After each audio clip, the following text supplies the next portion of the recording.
Hello all, this is Gautam Chavan and my teammate John Kroll. We gonna give this presentation about Aaron Swartz.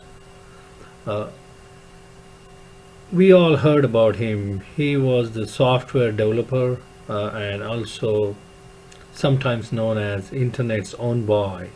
Uh, Basically, he not only played role as a writer, like active blogger, then political organizer. Then he also did software development. He was hacktivist, not an hacker, but hacktivist. Basically, he did hacking for some good reasons. And he was also entrepreneur because he sold Reddit and became a millionaire at a very young age. Uh, he basically wished to change the world for better future for everyone. Now, Aaron was introduced to computer programming at very young age. I mean, the age of 3.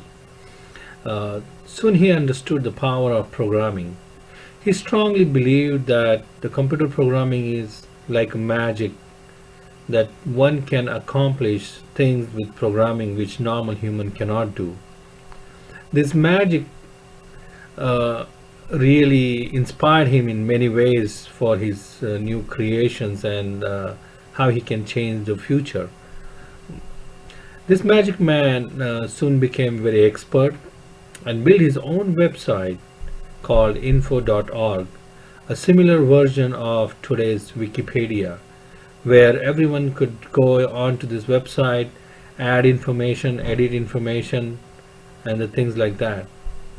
This particular website fetched him uh, Ars Digita Award in a school level competition held in Cambridge at the age of 13. Aaron soon understood the power of internet. Tim Berners-Lee was his idol, who invented the World Wide Web and gave it away for free. Uh, Aaron started working in online groups and communities, and he was part of the team developing RSS 1.0. The funny thing is, the team did not know that he was just 13. I mean, you can understand the level of his contribution and his knowledge at the age of 13.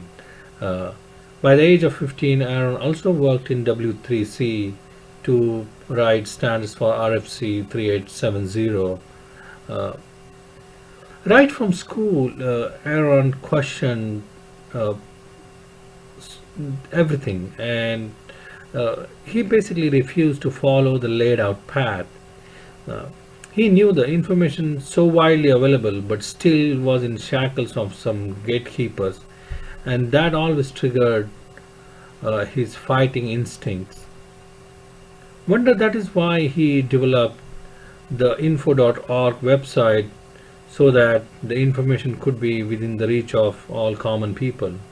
I mean, even at the age of 13, that's amazing.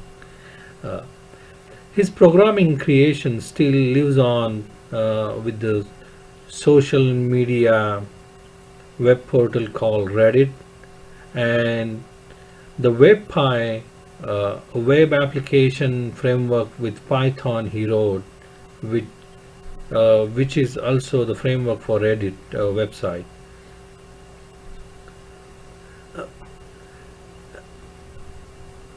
Some certain things prominently one can see with Aaron was he was very open in his expressing throughout his blog or even in his speeches.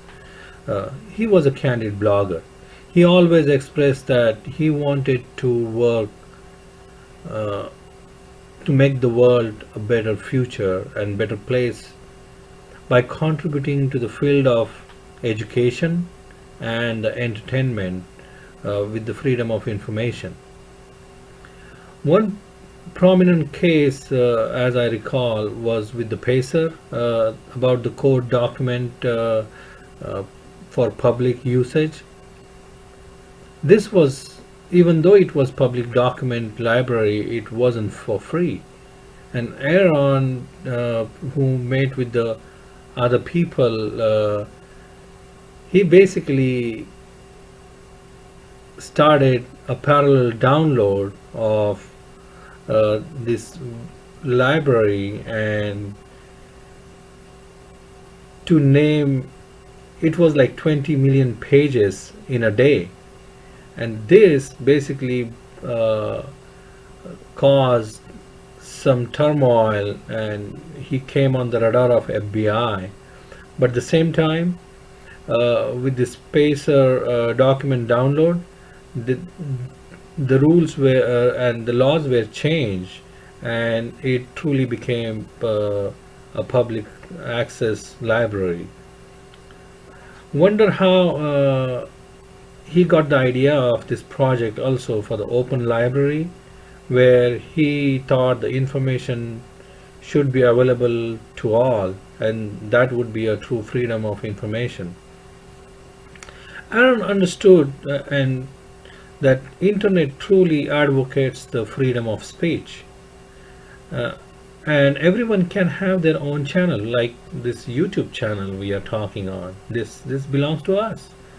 But same time, uh, this freedom is in the hands of few gatekeepers such as Google or even the ISP, who controls the traffic and even directs the traffic, thereby limits who is being heard by others.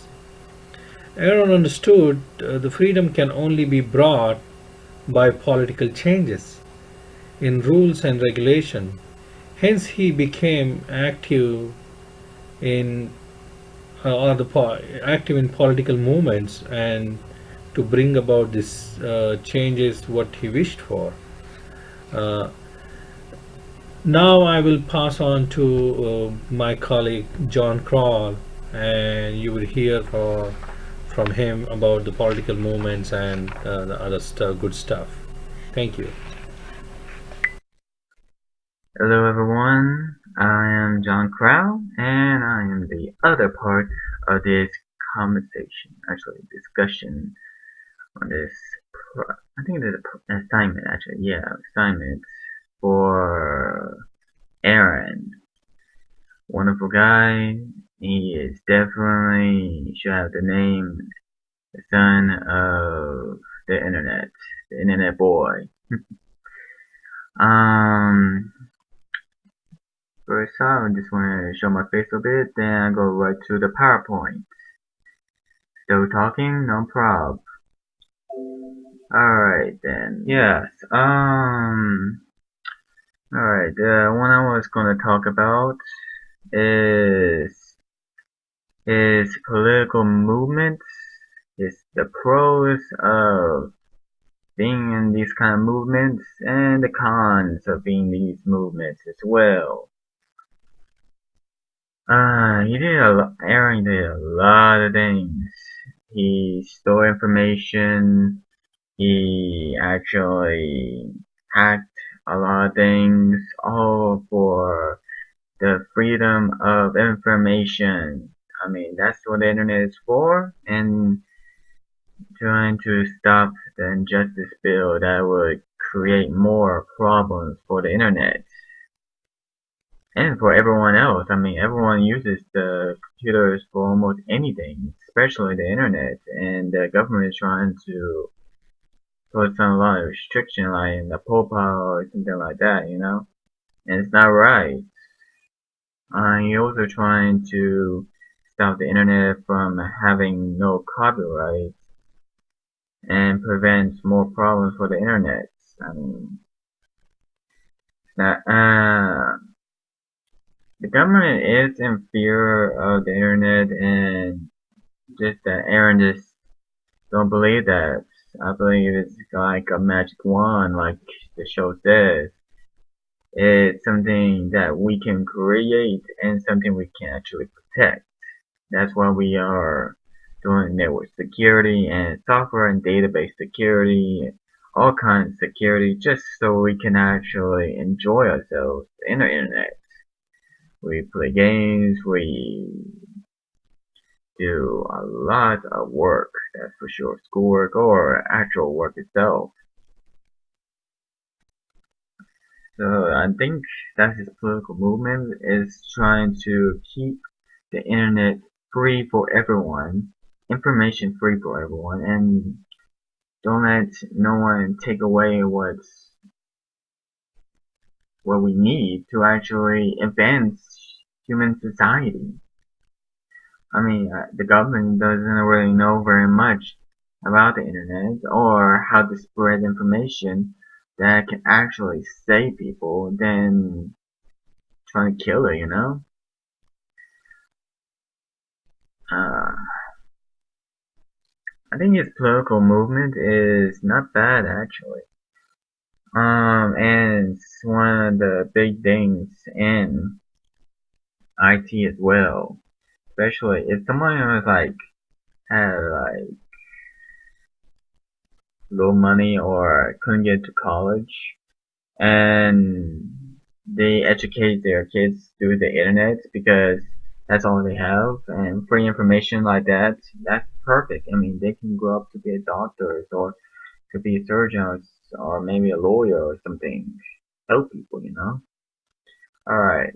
Um, these are the pros that I think fighting against the government for our legal rights for the internet.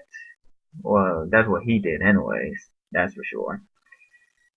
He rewrites a old law and make a totally new law for our generation, the information generation. He supports human rights. I mean, we have rights to create what we want and to gain more information as much as we want, giving people new knowledge and powers to create a new world. I mean, the world is adapting, it's changing. We need more information. We need people with more information. The internet actually connects with other people so we can actually branch out our ideas to other people and give them new light to bring about change how people see it. Oh, that's why I just did anyways. The column is about his he was put in jail. He was putting a lot, scrutiny, a lot of people against him, mostly all of it in the government. Classifies secrets for out to terrorists and cause major problems. I mean, if one person can get into these computers, then hackers or terrorists can get them as well. So that's not something you should do. But if the government is doing something wrong, we have to fight back and tell them that they're doing it wrong. They're hurting us more than helping. People have less their trust on the government and the country. Both the chaos. Well, the government is the one that's viewing the nation anyways and make sure that the people are in line, but they shouldn't go like cold crazy and just trying to control everything. I mean, that's not right there actually. Well, that's about it actually.